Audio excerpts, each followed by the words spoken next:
Dmitry, for this presentation. I greet everyone, and thank you very much. Thank you to the Atlas Group and the partners for organizing this summit. The subject of my report is the connection between gut bacteria and the regulation of food behavior. This is very new, and you will be hearing about that from the author's mouth, so to say. But before I start, I would like to convey information from my colleagues in Rouen, who are going to organize a large congress on regulatory peptides this summer.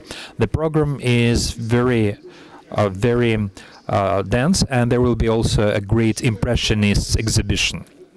What is appetite? We know that since the works of Ivan Pavlov, who worked on dogs and has shown that food ingestion launches a reflex of juice secretion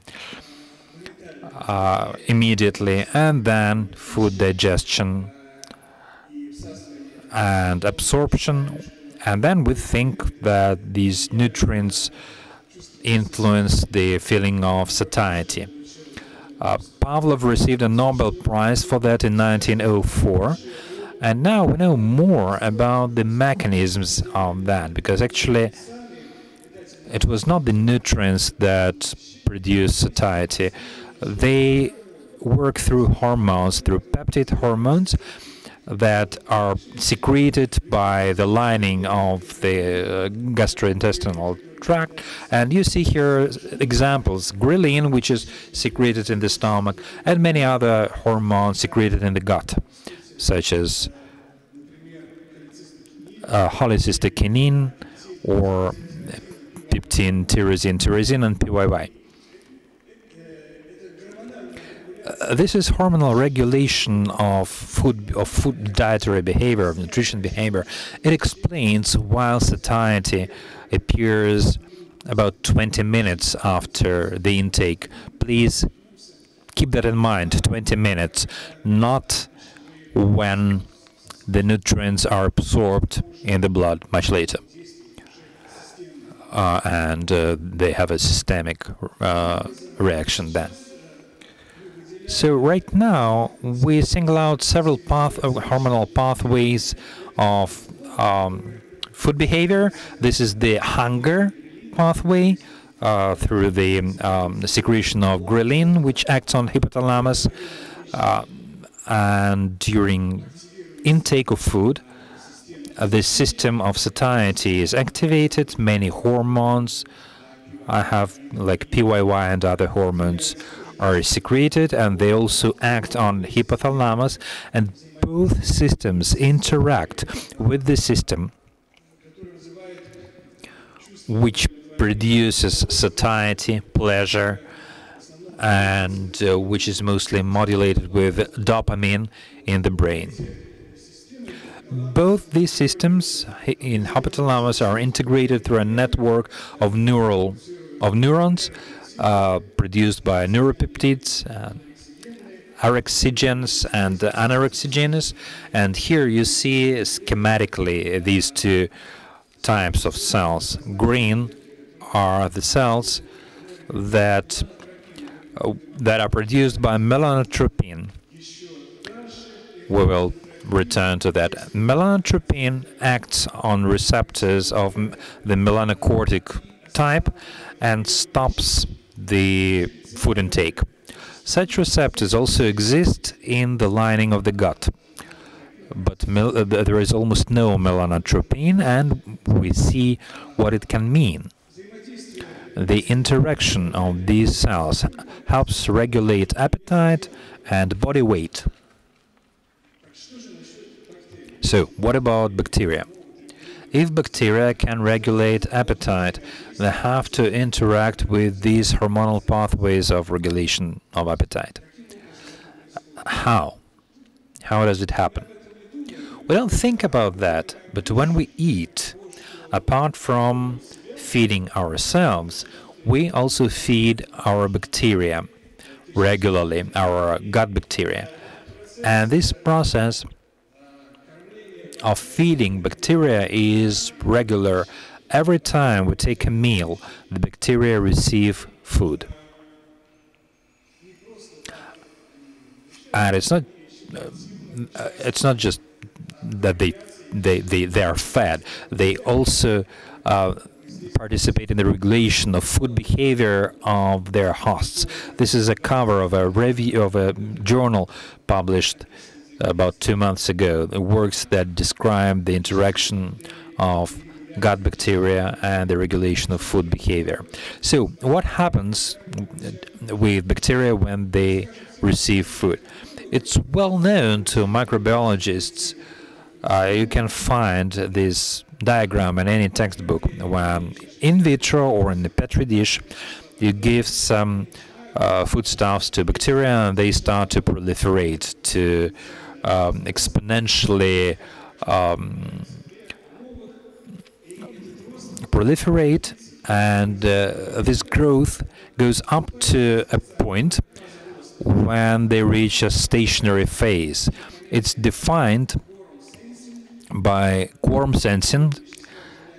That's certain matter excreted by bacteria which stops their growth. And after that, the number of bacteria goes down because they do not have enough food. That happens in vitro. What happens in the gut? In the gut, the bacteria receive food at least 3 times a day. If you eat 3 times a day, so about 100,000 times during a lifetime on average. So how does it influence? How does it influence their growth? We had a look at an in vitro situation first. Giving some food, the nutrient broth, to these bacteria every 12 hours. And what you see here in blue is the dynamics of their growth. Blue is the first intake, so they grow for about 6 hours exponentially. And then they reach the stationary phase. After the 3rd intake of food, this exponential growth is even fast. And after the 5th feeding, the stasis only happens for 20 minutes. Do remember I told you 20 minutes. This is a reminder. 20 minutes. So then if you repeat it again, it's always 20 minutes. The exponential growth, and the stationary phase is always on the same level. So it's always the same number of bacteria that proliferate, so the same biomass. Something can standardize this bacterial response. And that happens in vitro. What happens in the gut? We check that in rats, and using an infusion of broth into the rat gut, we saw something very similar. Exponential growth for 20 minutes and then stationary phase. If you add water, you don't see anything like that. So this is a bacterial response to nutrients. To produce such quantity of bacteria, that's about 10 in the power of 9, for 20 minutes, you have to have the same amount, because for 20 minutes, the minimal time that's necessary for DNA replication. Every cell can divide only once in 20 minutes to produce another cell. This corresponds to the number of bacteria in the large intestine. And here you see the growing gradient from the stomach to the large gut, And here it's just enough to multiply twice, and in 20 minutes they reach stasis. So the general number of bacteria in the gut is approximately about 2 kilos. What can we calculate based on that? How much do bacteria need for multiplication? Why do we need to calculate that? Because the process of multiplication, of division, it's not free. It requires energy, ATP. Simple calculations show for 10 grams of bacteria we need 1 mole of ATP. How much energy is produced in hydrolysis of one molecule? About 10 kilocalories per mole. That gives us a chance to calculate how much energy we need to double 2 kilos of bacteria. And here you see the answer. The math is very simple. 2,000 kilocalories. Does it mean anything to you? 4,000 kilocalories is a daily intake of a grown adult. This is, of course, a far-fetched idea to say that about half of the energy that we intake is necessary for feeding our gut bacteria. But this is just the initial calculation, because we did not know how many gut bacteria duplicate, perhaps not 100%, but a part of them. This is necessary, however, because bacteria are not stationary. They multiply all the time. They excrete. They are excreted with feces, and they are digested by the body, by the host. So how can these bacteria communicate with the host to maintain their energy homeostasis, to retain their numbers? The idea is that when they grow, the bacteria can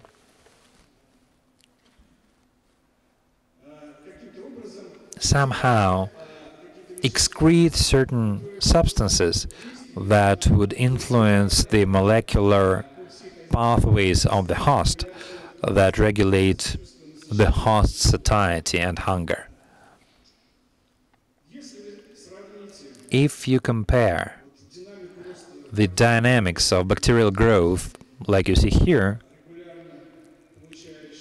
which receive nutrients regularly,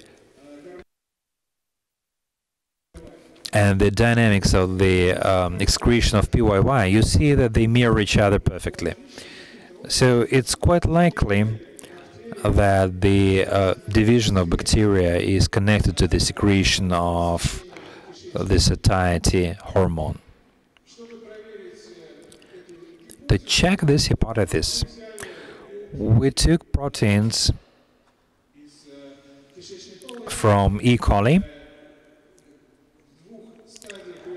on 2 stages of its exponential and stationary growth, and we gave it to the rats. And we found that the concentration of this hormone, the satiety of PYY, in the blood is increased only when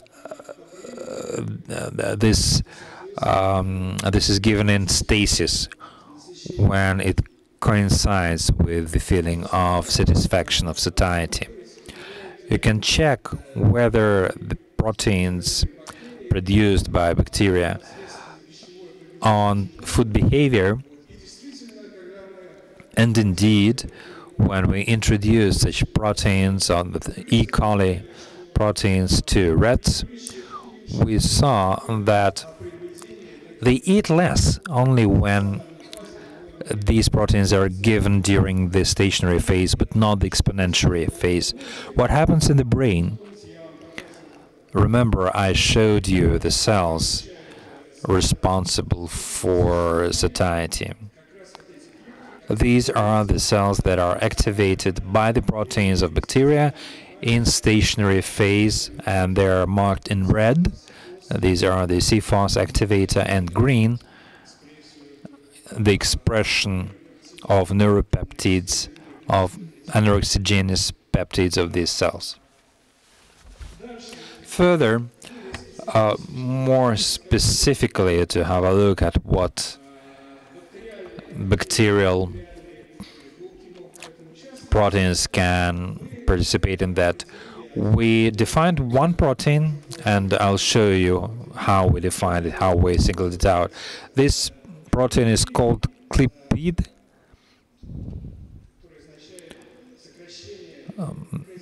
This means caseinolytic protease B. So this protein, if we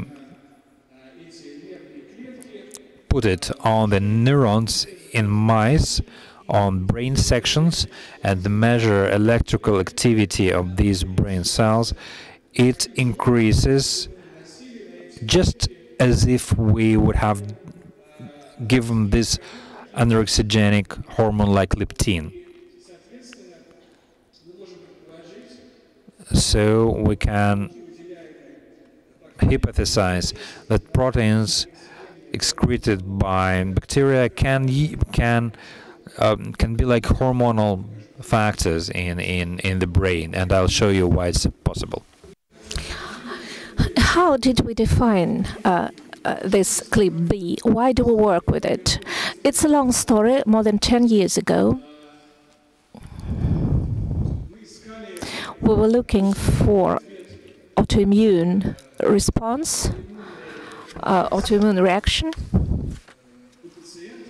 in patients with food behavior problems.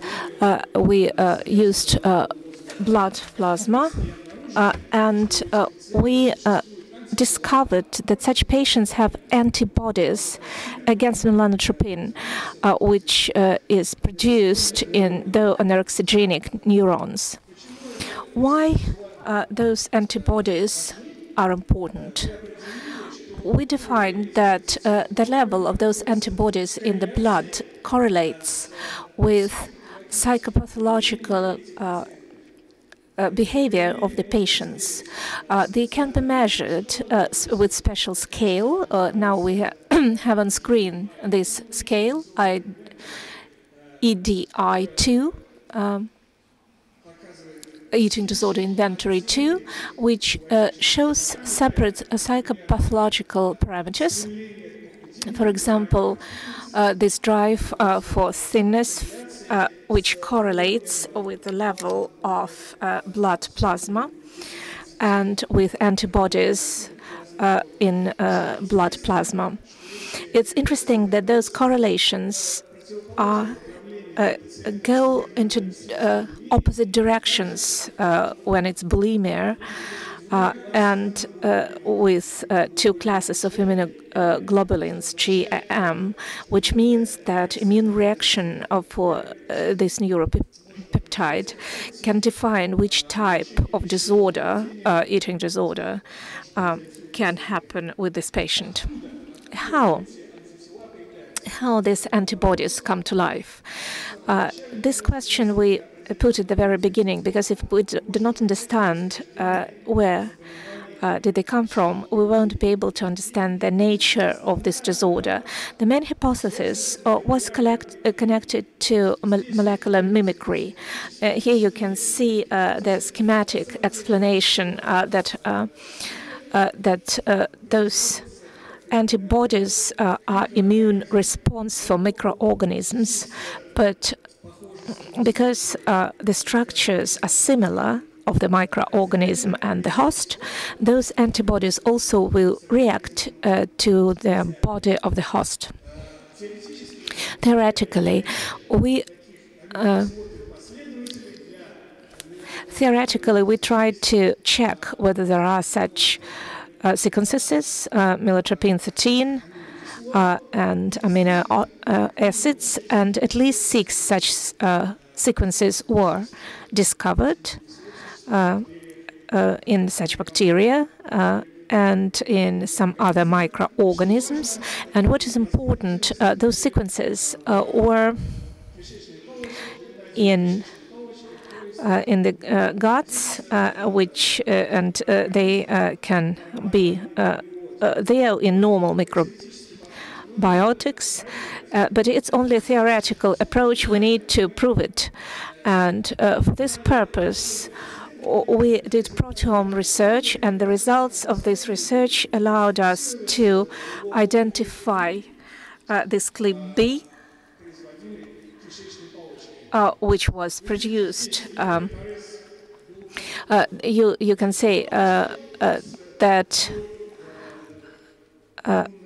this immune detection of antibodies, it's very important, and because those antibodies can define all elements, and we really managed to define that those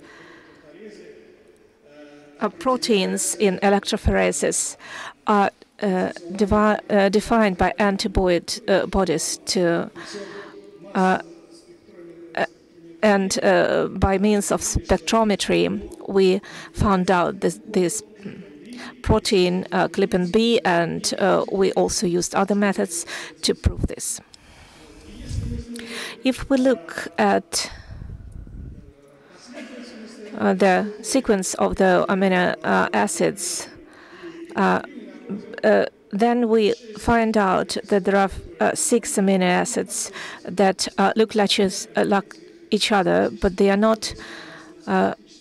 Still, we don't have specific algorithm to define them. And what was good, we knew which protein we were speaking about. You can see here the structure of this protein, and this protein is in this protein between 2 spirals, so that it puts it on the surface of protein and makes it available for direct interaction.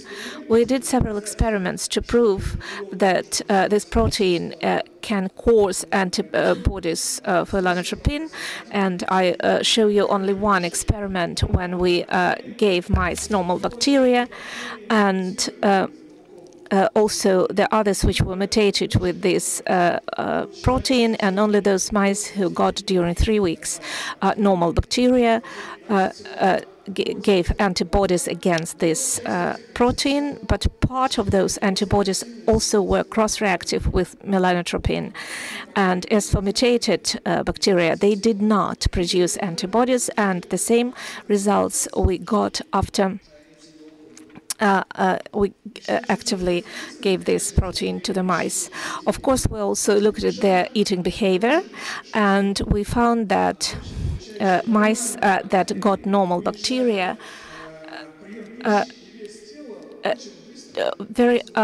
very quickly they diminished both the intake of food and body mass, which didn't happen with mutated bacteria.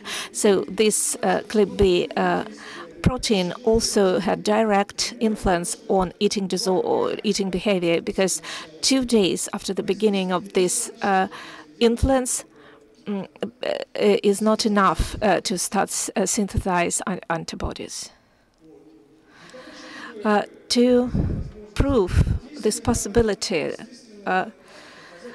it's necessary to show that this bacterial protein exists, that it's present in the blood. So we carried out a ferment analysis which was specific, and we showed that really rats and mice have CLIP-B in plasma, in blood plasma, and what is very important, this presence is also in direct correlation with DNA in microbiota. here you see that it's a very important result because they show us the basics of a new type of hormonal regulation, where hormonal factor is dependent on expression of the gene, not of host, but bacteria. And the microbiota is in charge of it. And what happens in people? We checked if people have this protein. It's just 2 weeks ago we had this publication. And really, humans also have this protein. In women, we only checked it in women, but men also have it. And we compared patients with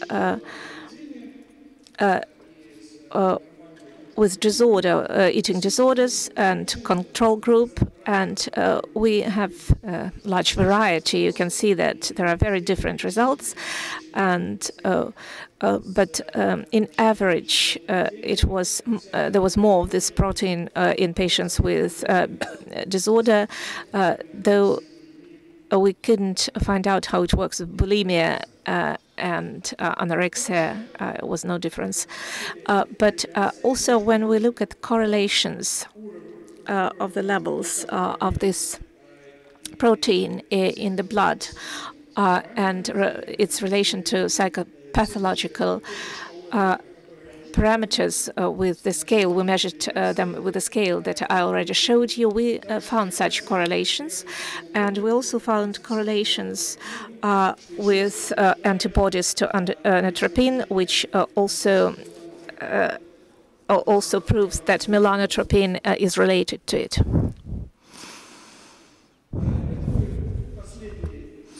Here is my last slide, which sums it up. Sums up my presentation.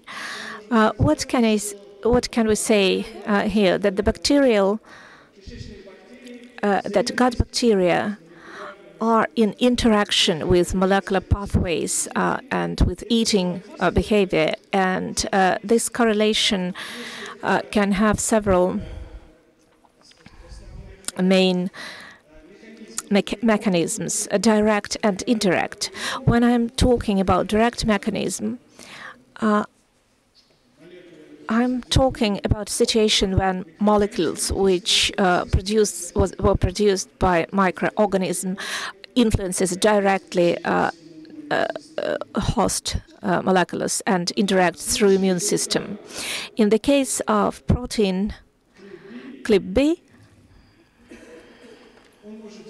it can influence receptors of melanocortin inside the guts as well as outside it. And it was shown by an American group who now checked the possibility of interaction of peptides from CLIP-B to melanocortin receptors. After that, accordingly, their walls, gut walls, and cells inside it could stimulate hormones of satiety, which would influence the brain reaction. And then the protein can go into the blood depending on quantity and also can influence cells of the brain. And second mechanism is stimulating antibodies by cross reaction. And I didn't talk much about it, but in reality, it's not producing antibodies to this protein, which is important for the mechanism of disorders, eating behavior disorders, but also their certain traits, kinetics of those antibodies is very important. The antibodies with damaged traits causes changes in influence of hormone to its receptor and its pathological modulation, which can lead to to bulimia or anorexia. So probably it's the first time that you hear about that, but we've been doing it for several years, and we're trying to develop this line of research, and we would like to propose this concept of anorexia and bulimia as a reaction of our brain to pathological response of immune system for specific bacterial proteins in the guts. So there is nothing, no miracles, but there is a certain interaction, molecular interaction, that leads to the changes in behavior, eating behavior, and other behavior connected, related to the activity of the brain. And here we see certain possibilities to influence those mechanisms by means of our influence on microbiota, and also it allows us to explain molecular reason and molecular nature of the risks of such disorders. There are 4 risks associated with them of eating disorder: stress, restrictive diet,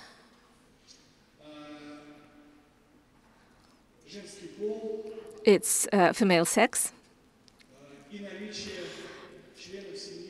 and also members of the family who have the same disorder. All those 4 factors can be explained through the influence on microbiota of the gut.